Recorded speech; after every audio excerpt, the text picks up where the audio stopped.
네, 오늘부터 마태복음을 묵상하겠습니다. 오늘 마태복음 1장 말씀입니다. 1절부터 17절까지는 족보니까요. 족보를 그냥 건너뛰고 18절부터 25절까지 한 절씩 교독하겠습니다. 1장 1절부터 25절까지인데 18절부터 한 절씩 나누어 읽겠습니다. 예수 그리스도의 나심은 이러하니라. 그의 어머니 마리아가 요셉과 약혼하고 동거하기 전에 성령으로 잉태된 것이 나타났더니 요셉은 어려운 사람 그를 드러내지 아니하고 가만히 끊고자 해. 이 일을 생각할 때에 주의 사자가 현몽하여 이르되 다윗의 자손 요셉아 내 아내 마리아 데려오기를 무서워하지 말라. 그에게 잉태된 자는 성령으로 된 것이라.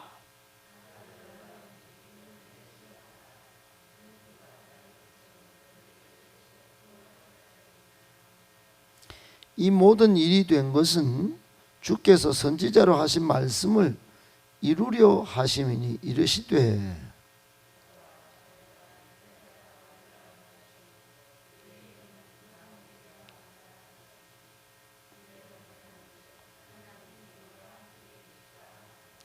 (24절) (25절) 같이 읽겠습니다. 요셉이 잠에서 깨어 일어나 주의 사자의 분부대로 행하여 그의 아내를 데려왔으나 아들을 낳기까지 동침하지 아니하더니 낳음의 이름을 예수라 하니라.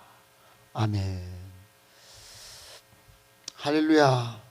하나님께서 여러분 삶의 모든 어려운 문제에 기도할 때마다 응답해 주시고 또 앞으로의 삶의 길을 선하게 인도하여 주시기를 예수님의 이름으로 축복합니다. 아멘. 오늘부터 이제 마태복음을 이렇게 묵상하게 되는데 혹여 또 여러분은 마음을 잘 결단을 하시는 분들이니까 별다른 충고나 조언이 필요하지 않겠습니다만 그럼에도 불구하고 한 말씀 드릴 것은 여러분 성경을 읽다 보면 창세기부터 읽는 분도 있고 그러다가 막히면 또 구약의 어떤 출애굽기를 읽는 분도 있습니다만 대부분 신약 성경을 많이 읽죠. 왜냐하면 예수님이 등장하니까요. 기왕 여러분 신약 성경을 또 읽기를 한번 작정을 해보겠다 하시는 분은 오늘부터 이제 시작되는 이 마태복음을 따라서 한번 제대로 한번 쭉 한번 끝까지 빠지지 말고 참여하셔서 읽으시고 이게 왜 마태복음이 온 인류를 깨우고 또 예수님이 삶의 구원자요 주인으로 모셔드려서 인생 역전을 이루었는지 그 많은 수많은 역사의 주인공들의 복음서가 되었는지 여러분도 한번 경험해 보실 수 있기를 다시 한번 축복합니다. 아멘. 오늘 말씀 세 가지로 이렇게 정리를 해보고 이 말씀을 오늘 우리에게 주시는 인생 교훈으로 삼고 또 기도 제목 삼고 기도해 보려고 합니다. 첫 번째, 성경의 족보는 행복의 주인공을 찾아내어서 보여줍니다. 여러분 성경에는 족보가 많이 나와요. 구약 성경에 보면 4장 5장에 바로 족보가 막 전체가 막 거기는 누구를 또 낳고 죽었다 누구는 몇 살까지 살다가 죽었다 이런 이야기가 나오는데 가만히 보면 아담의 아들 가인 줄이 쭉 나오고 가인 계열이라 그래요. 그리고 이제 가인이 동생 아벨을 죽이는데 죽인 대신에 준 아들 셋이라고 해서 셋의 줄이 쭉 나옵니다. 그 셋 계열이라고 그러는데 이제 가인은 이제 나중에는 사라집니다. 가인 계열은 하나님의 역사의 중심에서 사라져요. 주인공이 안 되는 거죠. 주인공이 누가 되느냐? 셋 계열이 주인공이 됩니다. 창세기 10장에 가도 족보가 나오는데 거기는 노아의 아들들, 그러니까 셋의 족보인데 거기 나중에 다 홍수로 심판받고 8명, 노아를 포함한 8명 중에 또 그 아들들, 이제는 셈의 족보가 쭉 나옵니다. 창세기 11장에 보면 셈의 족보 중에 하나님께서 이제 독보적인 존재 한 명을 딱 찾아내요. 갈대아 우르에서. 그게 아브라함입니다. 아브라함. 셈의 아들 아브라함을 불러내 가지고 이제 지금 현재 팔레스타인 지역, 지금 현재 이스라엘이 있는 그 지역에 이 땅을 너에게 준다. 그러고는 이제 아브라함을 거기서 살게 하죠. 그래서 인류를 구원할 예수 그리스도가 또 이제 나오게 되는데 그 나오기까지의 전체적인 족보는 역대상 1장부터 11장에 다시 한번 전체를 11장까지 족보를 쭉 펼쳐놓으면서 예수님이 탄생하기 전의 이야기, 그때 하나님을 잘 섬겨서 그 계열에서 예수님이 태어나도록 하신 족보가 또 등장합니다. 그게 다윗 족보예요. 다윗 족보. 그리고는 오늘 마태복음 1장이 그 다윗 계열에서 난 아들 요셉을 통하여 이제 예수님이 탄생하는 족보가 오늘 이렇게 기록된 거예요. 주인공이 누굽니까? 결국은 셋, 셈, 아브라함, 다윗으로 이어지다가 인류 모든 사람들의 구원자고 또 행복을 가져다 준 진짜 역사의 주인공, 하나님 나라의 주인공 예수님을 다 찾아내서 보여주는 이게 성경에 나오는 족보단 말이에요. 사랑하는 여러분, 창세기 4장부터 이 족보에 들어갔냐 못 들어갔냐의 기준이 뭐냐면 하나님을 왕으로 인정했냐 아니냐예요. 가인은 하나님을 왕으로 인정 안 한 대표적인 인물이에요. 그 가인 계열에 나중에 니므롯이 나오는데 그때부터 사람들이 자꾸 힘을 써요. 힘을. 그래서 자기 힘으로 살겠다. 그러고는 창세기 11장에 보면 이 사람들이 뭐까지 하냐면 우리가 하나님께로부터 한번 가보자 이래가지고 탑을 쌓았는데 하늘까지 막 탑을 쌓다가 하나님이 노하셔가지고 바벨 탑도 무너뜨리고 사람들도 그때 온 세계 흩어버려요. 그때부터 이 언어가 하나였는데 그때는 언어가 다 다르게 쓰게 됐어요. 그래서 외국어 공부를 하게 된 원인도 이 자기 힘 자랑하면서 살던 이 니므롯 계열 때문에, 가인 계열 때문에 이렇게 된 겁니다. 그게 사도행전 2장에 오면서 하늘 언어를 우리가 이제 알게 되면서 성령 안에서 기도하면 이제 하나님과 대화하게 되는데, 하나님과 대화하게 되면서 하나님 뜻도 알게 되고 이제 하나가 되게 됐어요. 공부를 안 해도, 외국어 공부 안 해도 이제 하나님과 소통하게 되는, 모든 사람들이 성령 안에서 하나가 되는 그런 비결이 또 생기게 된 것입니다. 이처럼 여러분 흘러 오늘 우리가 본문 16절 17절까지는 그냥 읽지는 않았지만은 흘러 여인들도 막 등장하면서 족보에, 이 족보의 행복의 주인공을 보여주기 위해서 막 기생 라합도 등장하고 또 다윗과 좀 안 좋았던 보디발의 처도 등장하고, 오늘 드디어 마리아도, 옛날 족보에 누가 여자가 들어갑니까? 우리나라 족보도 지금 그 남존여비 사상이 좀 뭐 아직 남아 있는 족보도 있지만은 뭐 옛날 족보에는 여인이 들어갈 수가 없는데 어떻든 이 하나님의 족보에는, 이 하나님이 펼쳐놓으신 성경의 족보에는 막 여인도 넣고 해가지고 결국 예수님을 보여주시기 위하여 이렇게 족보가 막 등장하는 겁니다. 그래서 여러분 족보를 읽어보실 때 성경에 아이고 이게 낳고 이거 내하고 상관없는 이 낳고 이야기가 왜 나오나? 아니요, 그 왜 나오느냐 하면은 이유가 있단 말이에요. 행복의 주인공 예수님을 찾아서 보여주려고. 복의 근원이 예수님이다.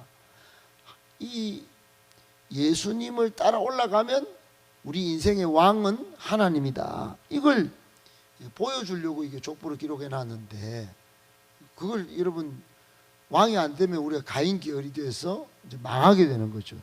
인생이 망하는 겁니다. 아무리 지금 잘 살아도 이 역사 족보의 진짜 주인공이신 예수님을 못 만나고 그 예수님을 통해서 하나님을 왕으로 인정하지 않으면 그 인생이 아무리 좋아도 꽝인 겁니다.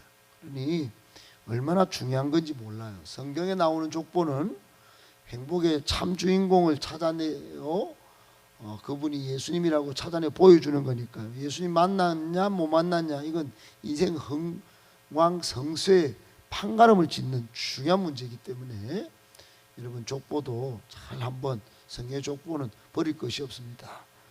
오늘 우리 족보는 뛰어넘었지만은 마태복음 1장 1절부터 읽을 때 다윗과 예수 그리스도의 자손, 예수 그리스도의 계보라. 계보는 족보거든요. 그래서 잘 보시고 이 놀라운 비밀이 있구나 깨달으시고 무릎을 탁 치면서 예수님을 다시 한번 내 인생의 왕으로, 주인공으로 모셔드릴 수 있도록 하신 은총을 기억해내서 감사하며 살아가시는 저와 여러분 되시기를 예수님의 이름으로 축복합니다. 아멘. 두 번째, 예수 그리스도 외에 천하 인간 중 구원받을 만한 다른 이름이 없습니다. 여러분 다른 이름이 없어요. 구원받을 만한 다른 이름이, 천하 사람 중에는 예수 그리스도 외에는 구원받을 만한 다른 이름이 없습니다. 여러분 사도행전 4장 12절에 그 말씀이 그대로 적혀 있어요. 사도행전 4장 12절에 보면은 세상 사람들 가운데 구원받을 만한 이름을 하나님이 예수 그리스도 외에는 주신 적이 없어요. 그러니까 구원을 받으려면 예수 이름을 믿어야 되는 거예요. 예수 이름을 여러분 영접하고 선포해야 구원받는다 이거예요. 여러분 로마서 10장에 보면 사람이 예수님을 마음으로 믿어 의에 이르고 입으로 선포하여 구원에 이른다 이런 말씀이 있습니다. 여러분 예수 이름을 선포해야 되는 거예요. 그래서 요한복음 1장 12절에 보면 예수님을 영접하는 자, 곧 그 이름을 믿는 자들에게는 하나님의 자녀가 되는 권세를 주셨으니 이제 신분이 바뀌는 거예요. 세상 사람들이 뭐 우리나라로 치면 대통령이 제일 위에 있다면 대통령을 최고로 한번 가볼까? 여러분 그거 다 필요 없는 거예요. 예수 없으면 대통령까지 갖는 것밖에 안 되는 거예요. 우리 그 나중 신분이 하나님의 자녀가 안 되면 여러분 그 이후에 아무런 정말 그 뒤에 세계가 더 중요한데, 우리는 구원받은 그 세계가 제일 중요한데 예수 이름을 안 믿고 영접하지 않으면은 여기서 뭐 도토리 키재기예요. 대통령까지 가봐도 그거는 결국은 아무것도 아닌 거예요. 그러니 여러분 성경이 선포하는 이 구원받을 만한 다른 이름이 없는 유일한 구원의 이름, 오늘 본문 18절에 보면 성령으로 잉태된 것이 나타났다 그랬어요. 남녀가 관계를 안 했는데 아기가 탁 생긴. 그래서 이 요셉이라는 사람은 다윗의 계보로서 하나님 왕으로 인정하는 사람인데, 이거 가만히 이러다가 끊어야 되는 거 아닌가 이렇게 생각하다가 고민이 얼마나 많이 됐겠습니까? 사람의 생각으로는 이게 안 되는 건데. 그래서 이제 돌아가신 고 구봉서 장로님도 연예인 하시다가 코미디언 하시다가 연예인 교회 가서 처음에 성경을 마태복음 1부터 읽으라 해서 막 읽는데 낳고 또 낳고 뭐 성령으로 또 낳았다. 이 말도 안 된다. 낳는 것도 나는 기분도 별로 안 좋은데 내 낳는 족보도 아니고 성령으로 알을 낳았다. 이 말도 안 된다. 근데 나중에 혼자서 뭐 이렇게 묵상을 하는데 목사님이 계속 읽으라 킨 이유가 있겠지. 그러고 막 따라가서 읽는데, 그렇지, 무릎을 딱 치면서 하나님이라면 사람과 사람 사이에서 아가 낳았어, 그 사람을 신이라 하면 그거 말도 안 되겠지. 하나님이니까 성령으로 뭔가 신비한 방법으로 태어나게 하셔야 그분이 하나님이겠지. 그분의 아들이라면 내가 한번 믿어봐야지. 그래, 믿음이 생겼다고 고백을 했어요. 여러분, 20절에 주의 사자가 딱 나타나서 요셉 보고 무서워하지 마라, 성령으로 잉태된 거, 이분이 하나님의 아들이고 인간을 구원하기 위해서, 죄에 빠진 인간을 구원하기 위해서 인간 원죄와 전혀 무관한 신성을 가진 그런 존재가 탄생할 건데, 그분이 예수님이야. 예수님. 예수라 하라 이름을 다 가르쳐 줍니다. 여러분, 이 정말 놀라운 이 사실을 요셉이 알아먹어요. 그래서 여러분, 다 똑같은 하나님의 신비가 떨어져도, 어제 이 본당에 사람이 가득 차서 하나님 말씀을 믿음은 상식과 계산을 뛰어넘는 순종입니다 해도 순종이 안 되는 사람이 있고요, 그걸 다 듣고도 이거 상식적으로 믿어가 안 되는구나, 이게 계산해갖고 이거 믿는 게 이게 믿음이 아니구나, 올바른 믿음이 아니구나, 믿음은 행동하는 순종이 따라야 되는구나. 그리고 요셉이 순종해 버렸단 말이에요. 안 그랬다면 끊어버렸겠죠. 뭐 제왕절 개가 막 그냥 뭐 예수님이 이 땅에 뭐 안 태어났을 수도 아니겠어요. 그때 남편이 뭐 다 생명을 여탈권을 딱 쥐고 있으니, 여자도 죽일 수 있으니, 이니 어디 갔다 바람피가 애 생겼어, 뭐 그렇게 충분히 할 수 있단 말이에요.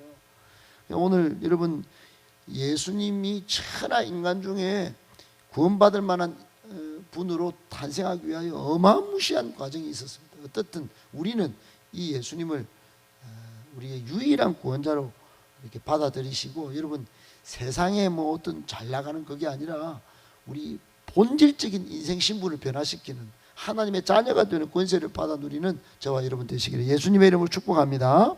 아멘. 마지막 세 번째, 인간의 본질적인 문제는 죄의 문제입니다.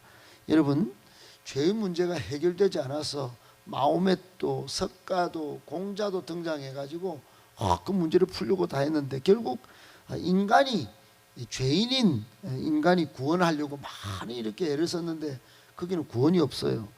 근데 오늘 21절에 주의 사자가 이름을 예수라 하는데, 이 예수의 뜻은 죄에서 구원할 분, 죄에서 구원하실 자, 이렇게 이름을 줬단 말이에요.